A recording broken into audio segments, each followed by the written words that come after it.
Edo election controversy. Ighodalo rejects Okpebholo's offer of friendship set to challenge results in court. The People's Democratic Party (PDP) candidate in the recently concluded Edo State governorship election, Asue Ighodalo, has strongly expressed its dissatisfaction with the election result, declaring his intention to challenge the outcome in court. Ighodalo, who finished as the runner-up in the keenly contested election, believed that the declared results do not reflect the true will of the people and has accused the All Progressive Congress (APC), along with the Independent National Electoral Commission (INEC), of orchestrating a massive rigging scheme to steal his mandate. Welcome to Niger Anchor News. I am Olumide Akpata, and today we're discussing the Edo State election controversy. During an interview, Ighodalo did not mince words, describing the election as deeply flawed and marred by irregularities. He claimed that the APC, led by its candidate Monday Okpebholo, in collusion with INEC and security forces, subverted the democratic process to ensure a predetermined outcome. Okpebholo was declared the winner with 291,667 votes, while Ighodalo garnered 247,274 votes. Labour Party candidate Olumide Akpata placed a distant third with 22,763 votes. Ighodalo's primary grievances centered around the failure to properly use the bimodal voter accreditation system (BVAS), a crucial tool introduced to prevent electoral fraud by authenticating voters biometrically. According to Ighodalo, the BVAS was not deployed in over 160 polling units across the state, raising serious questions about the credibility of the election. He also pointed to significant irregularities in the coalition process, alleging that proper procedures were skipped at various levels, from the wards to the state coalition center. In his interview, Ighodalo painted a damning picture of how the election was conducted. What we witnessed was not a free and fair election, he said. The will of the people was subverted by the APC in coalition with INEC and the security forces. There was a systematic failure to use the BVAS in numerous polling units, and the coalition process was anything but transparent. Voters were manipulated and procedures were deliberately bypassed to favor the APC, Ighodalo stated. The PDP candidate also accused the APC of engaging in widespread vote buying, alleging that the ruling party induced voters with cash gifts ranging from 25,000 naira to 50,000 naira to secure their support. Unlike the APC, we refused to partake in any form of vote buying. Our campaign was based on the issues and the needs of the people of Edo State.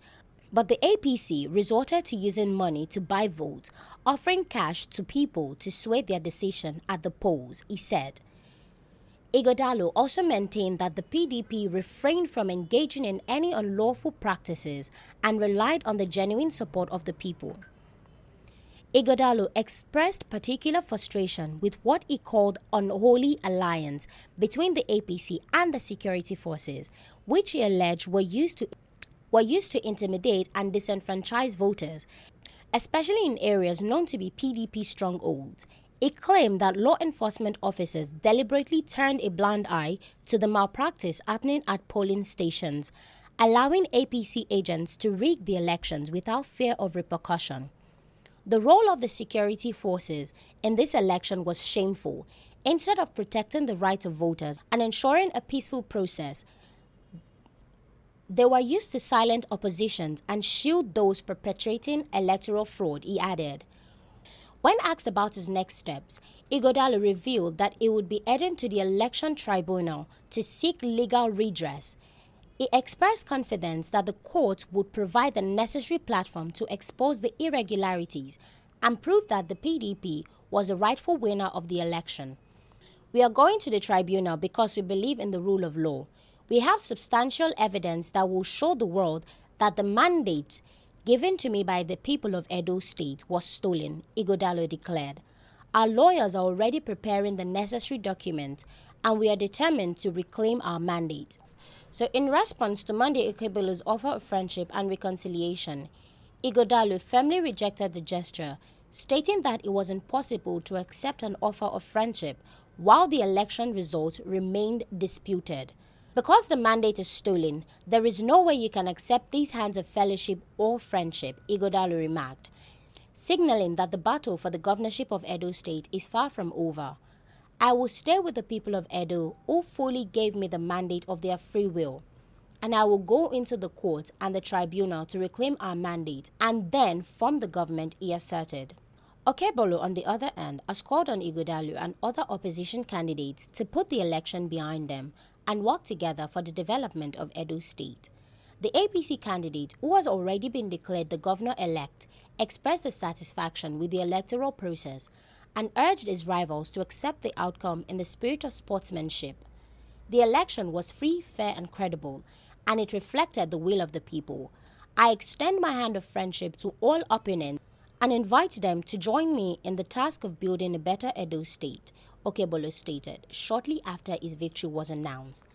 Despite Okpebholo's conciliatory tone, Ighodalo's refusal to accept the election result indicates that the political tension in Edo State is set to continue, with the courts now likely to become the next battleground in this fiercely contested race.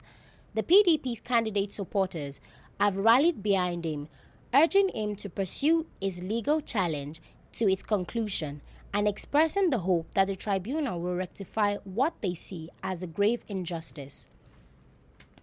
As the political drama unfolds, the people of Edo State will be watching closely, with many wondering what impact this legal battle will have on the governance of the state.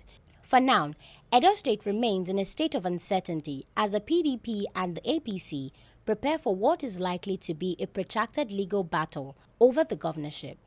In my opinion, I feel the situation unfolding in Edo State reflects a broader concern about the state of Nigeria's electoral system.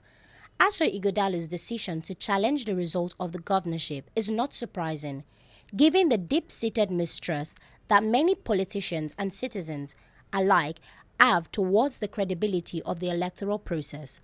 Allegations of vote buying, collusion between the INEC and political parties, and the manipulation of the beavers suggest that significant challenges remain in ensuring free and fair elections in the country. However, I also believe that the court play a crucial role in addressing this dispute. Ighodalo's decision to seek legal redress rather than resorting to violence or extra-legal measures is commendable. While election tribunals can be time-consuming and contentious, they offer a peaceful means to resolve conflicts provided that the judiciary acts impartially and promptly. That's all for now. Stay tuned for more news updates on Niger Anchor News.